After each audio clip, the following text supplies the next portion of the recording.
It was a rainy Thursday evening when Jane first made the claim. She wasn't known for being overly dramatic or prone to exaggeration. In fact, her life had always been quiet, almost too quiet. But that evening, standing in the shadow of the funeral home, she told her neighbors something that would shake the entire town to its core. Her mother, who had died 5 years ago, was still alive. The small town of Ravenswood was used to the ordinary. People came, people went, but life generally moved in predictable cycles. The funeral home, nestled on the outskirts of town, had been a somber place where families said their final goodbyes. No one had ever questioned the loss of Jane's mother. No one ever thought twice when they buried her in a small, simple ceremony. But now, Jane was insisting that her mother hadn't died at all, that she was still out there, hidden somewhere, waiting. Her words felt strange, almost like they didn't belong. Jane had always been rational. For her to suddenly say something so wild was unsettling.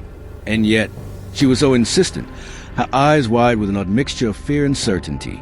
"I saw her," Jane said quietly to the small crowd that had gathered in front of the funeral home. "I saw her at the edge of the woods last night. She was standing there, watching me." The crowd shifted uncomfortably, casting skeptical glances at each other. The woman who had once been so composed, so careful with her words, was now claiming something that no one could believe. They thought it was grief, some form of misplaced mourning, or perhaps a product of too much time spent alone. But then, Jane said something that made them stop in their tracks. "My mother," she continued, her voice trembling now, "was never buried. She was taken." The silence that followed her words hung heavily in the air. People began to look away, uncomfortable, not sure how to react to such an impossible claim. But Jane wasn't finished. "I need to see her," she said. "I need to see my mother, and you all need to know the truth." It wasn't long before word spread. Jane's insistence was met with skepticism at first. The townspeople thought it was a desperate cry for attention. But when the town's priest, Father Daniels, heard of her claims, he decided to investigate. He had known Jane and her mother for years, and his unease grew as he listened to her. Something in her eyes, something in her voice, told him this wasn't just some fevered hallucination. There was something more to her words. Father Daniels made a quiet request of the local authorities, urging them to take a closer look at the grave. The coffin, the one where Jane's mother had been laid to rest 5 years ago, had never been opened. Maybe it was time to put these rumors to rest, or to uncover something far darker. The following morning, a small group gathered at the cemetery. Father Daniels, Jane, and a handful of local law enforcement officers stood near the gravesite. The air was thick with tension, each breath feeling heavier than the last. The ground had been disturbed slightly, the earth uneven from the weight of years. As they stood there, the smell of damp soil mixed with a faint scent of decaying flowers that had long since wilted. The coffin was to be exhumed. As the crew worked, carefully digging through the date, Jane stood at the edge, her hands tightly clasped. Her face was pale, and her eyes were fixed on the spot where her mother had been buried. She seemed unblinking, lost in thought, and yet there was a sense of urgency in her every movement. Her lips were trembling, but she said nothing. The digging continued for what felt like an eternity. The rain, which had started to fall again, drizzled over the mourners and workers, but no one seemed to mind. It only added to the eerie atmosphere of the scene. Finally, after hours of digging, the coffin was unearthed. For a moment, there was silence. The workers stepped back, allowing Jane and the others to approach. Father Daniel placed a hand on her shoulder, but she shook him off. This was something only she could do. Her fingers trembled as she reached for the latch, her breath quickening in anticipation. The moment she touched the cold metal, something shifted in the air, a strange, unexplainable feeling. The world around them seemed to pause. It was as if time itself held its breath. With a sharp click, the latch gave way, and the lid of the coffin creaked open. What they saw inside would haunt them for the rest of their lives. The moment the coffin's lid opened, an unsettling silence descended over the group. Jane stood frozen, her face pale as she peered inside. The coffin was empty. For a long, agonizing moment, no one moved. The workers, the officers, even Father Daniels, all stared down at the open grave with wide, disbelieving eyes. It was as if the very ground had swallowed her mother whole. The air was thick with confusion and fear, the rain falling in a quiet, rhythmic patter as if the world itself had become mute. "Where is she?" Jane whispered, her voice barely audible, yet it echoed in the stillness. A cold shiver ran down the spines of everyone present. They had expected something, anything, but not this. No one had prepared for this kind of emptiness. The inside of the coffin was undisturbed. There were no signs of movement or struggle. The cloth that had once draped her mother's lifeless form was neatly folded, as if it had been placed there with care. Father Daniels was the first to react. He stepped forward slowly, his face a mask of disbelief. "This doesn't make sense. How could this happen?" His words hung in the air, but there was no answer. Only the sound of raindrops hitting the ground filled the void. Jane, her voice shaking now, stepped forward. She reached for the coffin with trembling hands, but something stopped her. A sudden, sharp pain pierced her chest, like a cold hand gripping her heart. She staggered back, gasping for air, her vision blurred, and for a brief, horrifying moment, she thought she saw something moving beneath the earth. But when she blinked, it was gone. "Jane, maybe we should step away for a moment," Father Daniel suggested, his voice strained. "We need to think this through." But Jane couldn't. She couldn't look away. Not now. Not after everything she had endured. The truth was out there, buried beneath this earth. Her mother was alive, or at least she had been. Something had taken her. The officers began murmuring amongst themselves, their faces tight with concern. They had never seen anything like this. No one had. It was impossible. This wasn't just about a grave being disturbed. This was something much darker, something more sinister. And as the rain continued to fall, a new thought began to creep into the back of everyone's minds. What if Jane was right? What if her mother hadn't died at all? "I'm not leaving until we find out what happened," Jane said, her voice growing more determined. Her eyes narrowed, a fire igniting within them. She was buried here, and she's not gone. Father Daniels hesitated, then nodded. "If you're certain, we'll investigate. But we need to be careful. This is beyond what we know. We're entering territory that none of us understand." The group stood there for a moment longer, the rain soaking them through, the tension palpable. Finally, one of the officers spoke up. "We should check the records. Maybe there was a mistake in the paperwork. A mix-up at the morgue, perhaps." But Jane wasn't listening. She was already scanning the area, her mind working in overdrive. Her mother's absence from the coffin was no coincidence. She had been taken. The question was, who had taken her, and why? The officers and Father Daniel slowly began to leave, each of them casting uncertain glances at the others. The mystery of the empty coffin was not something they were prepared to face. But Jane stayed, her gaze fixed on the grave. Hours passed, and the rain never ceased. Jane sat in the cold mud, her body aching, but her mind was sharp, focused. She couldn't leave. Not now. She needed to know everything, and the answers were somewhere close. She could feel it in her bones. And then, as the sun began to dip below the horizon, something shifted. A noise, a low creak, came from the woods behind the cemetery. At first, Jane thought it was just the wind, but the sound grew louder, more deliberate. Something was moving out there. Heart pounding, Jane stood up, her eyes scanning the darkening trees. For a moment, she thought she saw a figure standing between the shadows, watching her. It was hard to make out, but the shape seemed vaguely familiar.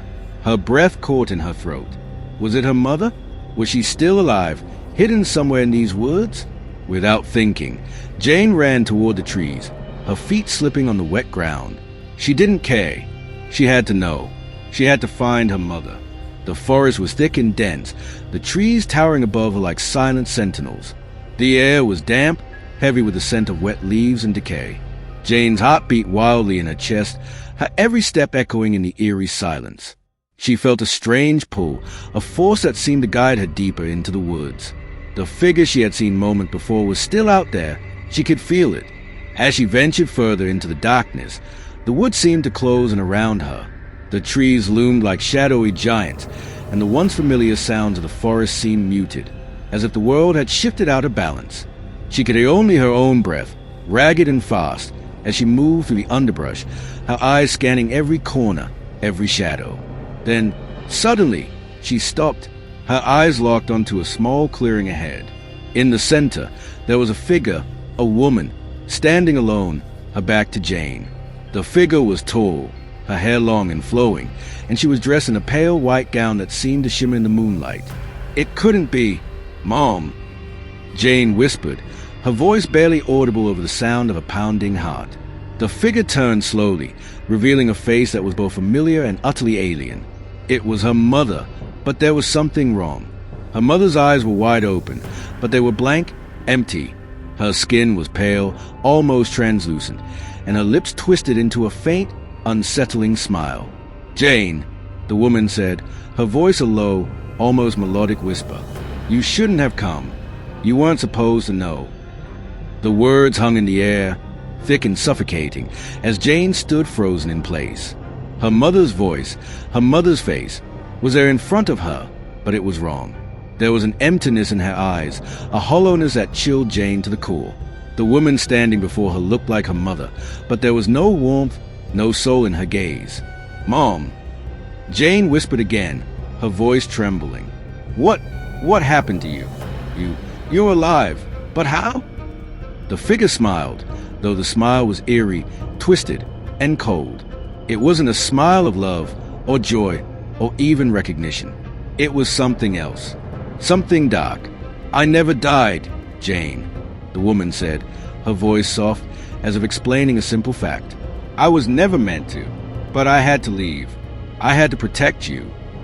The rain fell harder now, soaking Jane's hair and clothes, but she didn't move.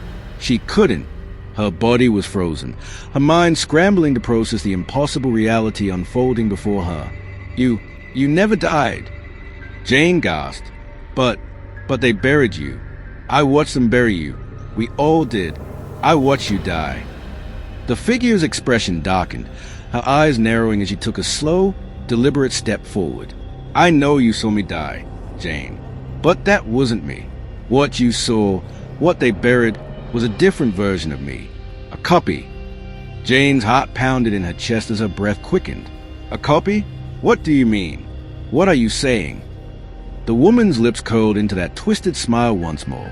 "I was never supposed to be in this world. I was created, but I broke free. And when I did, they had to stop me, keep me hidden. They made sure the world believed I was dead. But I'm not. I never was." Jane stumbled back, her hand reaching out to steady herself against a nearby tree.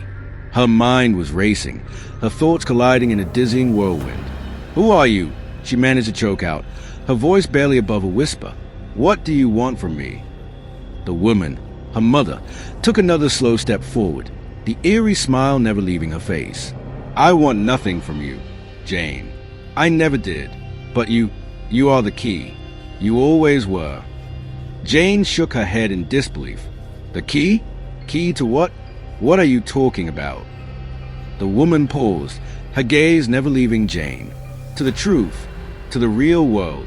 You see, Jane, you've always been different.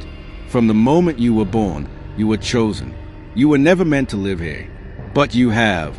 You've been living in a lie, in a world that isn't real." A chill ran down Jane's spine as the words sank in. "A world that isn't real," she whispered, her voice trembling. The woman nodded slowly, as if confirming something that was far more complex than Jane could possibly understand. "Yes, Jane, the world you know, the world you've been living in, is a simulation, a carefully crafted illusion, a lie designed to keep you safe, to keep you from the truth." The ground beneath Jane's feet seemed to tilt. Her heart raced as she struggled to grasp what was being said. It was impossible. It didn't make sense.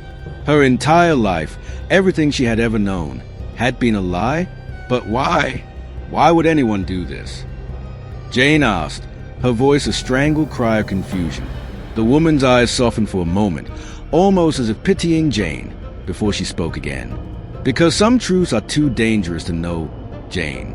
The world you live in is not the only world. There are others, many others, and some of them are darker, far darker than you could ever imagine. If you knew the truth, if you remembered, it would destroy you." Jane stumbled backward, her eyes wide with panic. I don't understand. Why am I here? Why are you here? And why didn't you tell me? Why didn't you warn me about any of this? The woman's expression darkened once again, and the cold smile returned. I didn't want to. I wanted you to live a normal life, a happy life.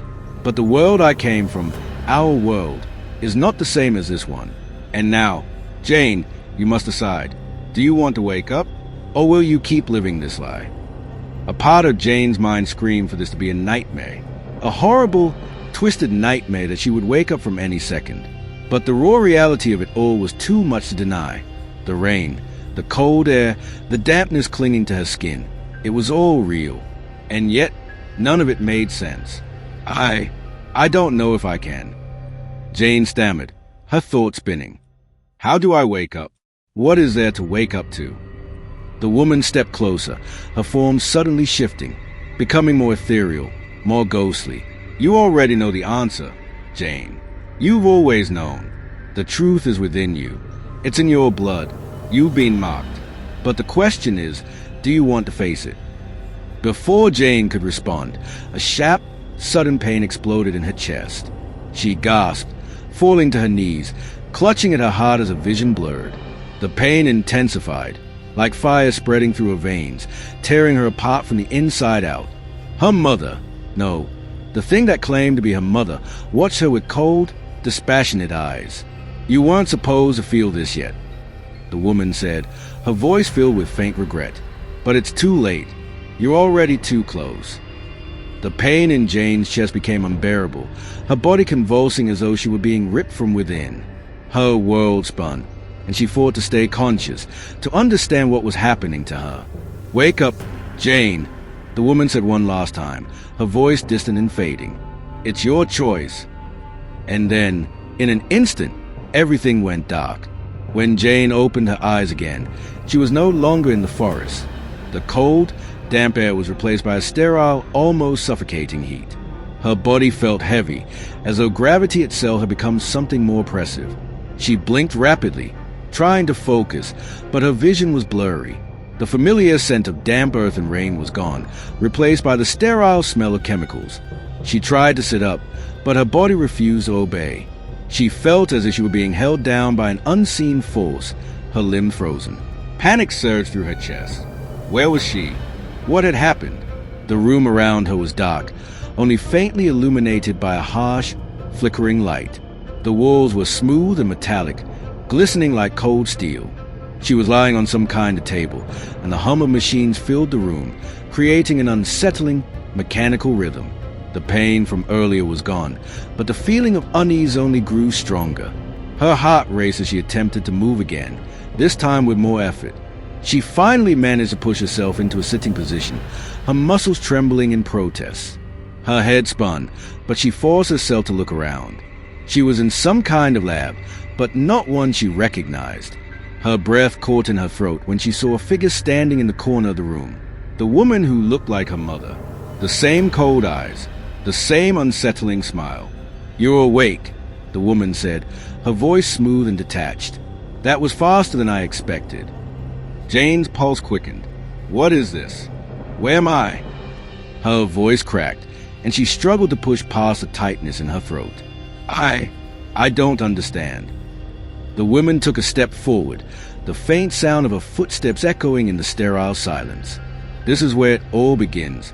Jane, you cross into the world you were meant to be in, the one you were always a part of.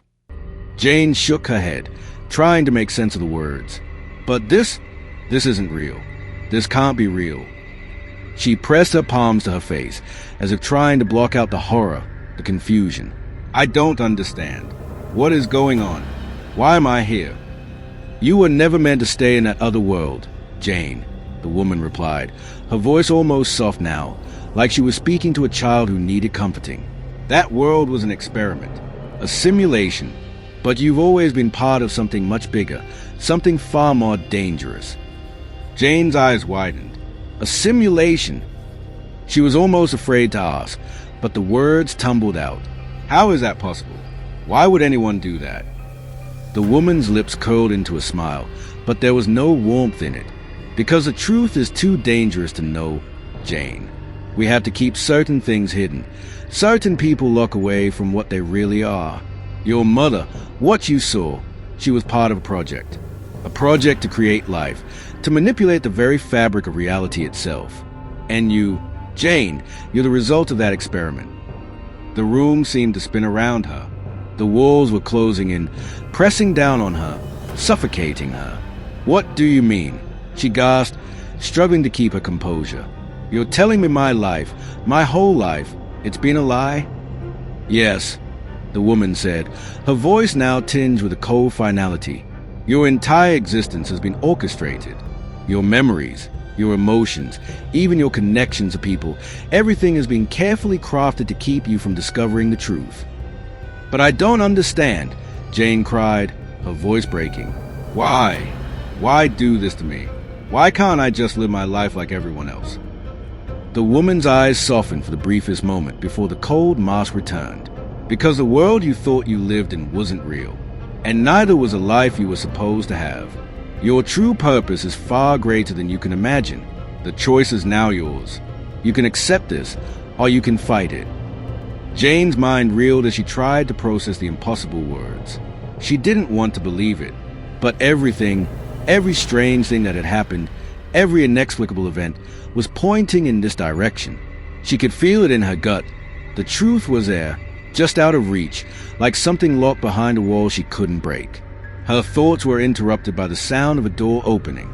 A tall, thin man in a white lab coat entered the room, his face cold and expressionless. He nodded at the woman before turning his gaze to Jane. She's awake, the man said, his voice clipped, almost robotic. The woman turned her attention to him, then back to Jane. This is Dr. Stiles. He's the one who helped bring you here. Dr. Stiles stepped closer, his cold eyes scanning Jane with clinical interest. I understand this is overwhelming, but you need to understand that this is your new reality. The world you came from no longer exists for you. You're part of something far more important than anything you could have imagined. We've been waiting for you to wake up. Jane's pulse hammered in her chest, the words barely registering in her foggy mind. She wanted to scream, to deny everything she was hearing, but the room, the walls, the sterile air, the truth was suffocating her. You're not the first, Dr. Stiles continued, his tone clinical, detached. You're just one of many, but you're the key. You're the one who can bring everything into balance. You have the power to reset everything. Reset? Jane repeated, her voice trembling. What does that mean? What power do I have? The woman, who had been silent for a while, finally spoke again. You are the key to resetting the world. The simulation, the illusion, it was all designed to keep you from the truth. Now that you're here, now that you've woken up, the next phase can begin. The balance of the worlds depends on you. The weight of her words crashed down on Jane like a tidal wave. Her knees buckled, and she collapsed back onto the table, her mind swirling with disbelief and fear. I don't want this, she whispered, her voice hollow. I just want to go home. You can't go home, Jane, the woman said, her voice soft but final. Home was never real, but you can make a new one, a real one, if you accept your role.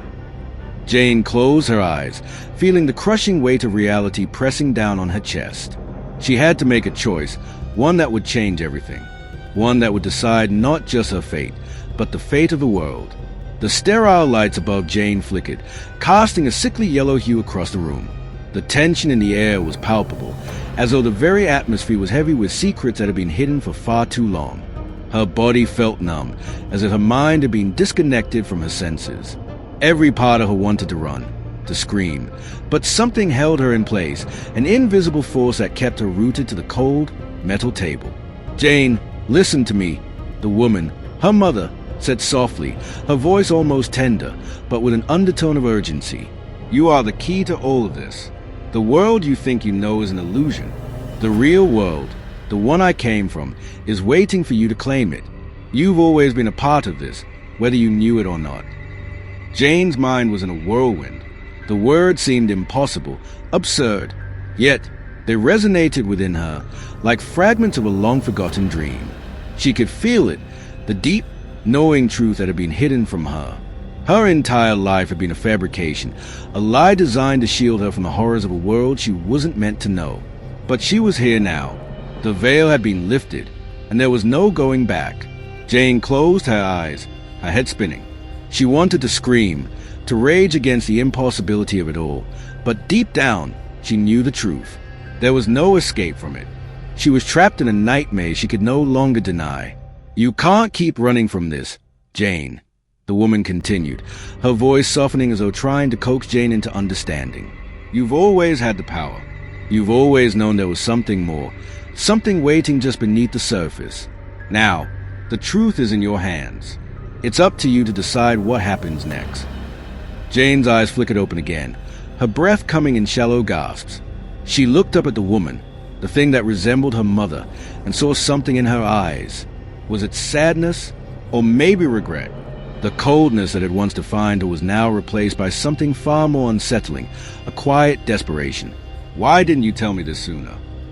Jane whispered, her voice barely audible. "Why did you let me live in a lie for so long?" The woman paused, as if struggling with her own answer. "Because you weren't ready," she said quietly. "You couldn't know the truth until you were strong enough to face it. But now you are."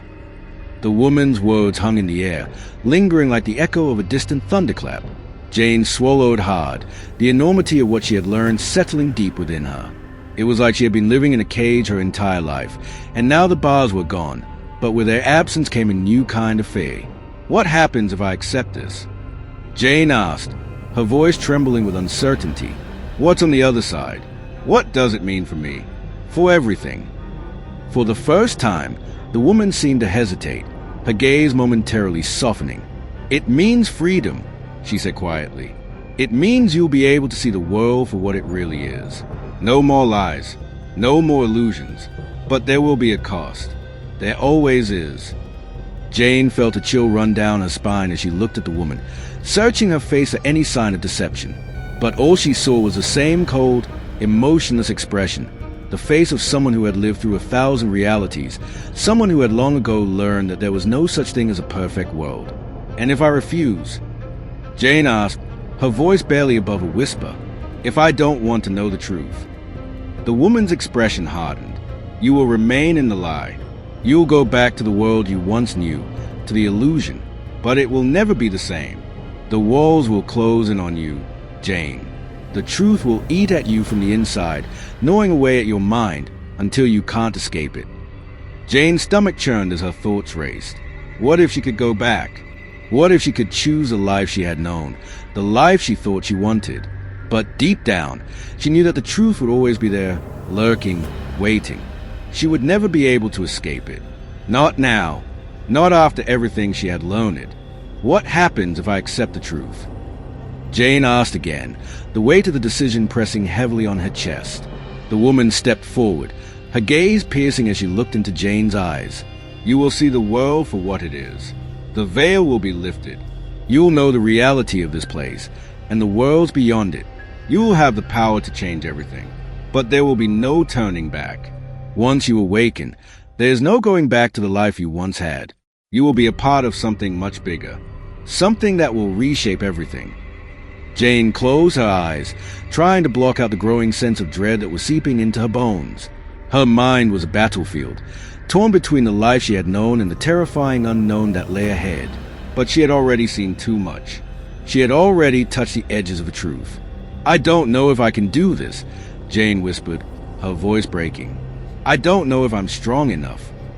The woman's cold gaze softened, just slightly, and for a moment, Jane thought she saw something akin to affection in her eyes.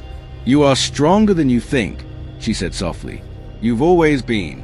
You just needed to remember." With those words, the woman turned and walked toward the door. "The choice is yours, Jane," she said as she disappeared through the threshold, her voice fading as she spoke. "The truth will either set you free, or it will destroy you." Jane remained in the cold, sterile room, her heart racing as she grappled with the enormity of the decision before her. The truth, what did it even mean anymore? Could she truly accept it, or would it tear her apart? As the last echoes of the woman's words faded, Jane knew that whatever choice she made would define the rest of her existence. The question was no longer whether she could face the truth. It was whether she was willing to bear the weight of it. For in the end, the truth was not just about knowledge.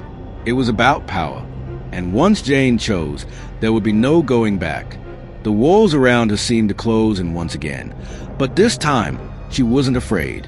She was ready to take the first step into a new world. A world where nothing would ever be the same again.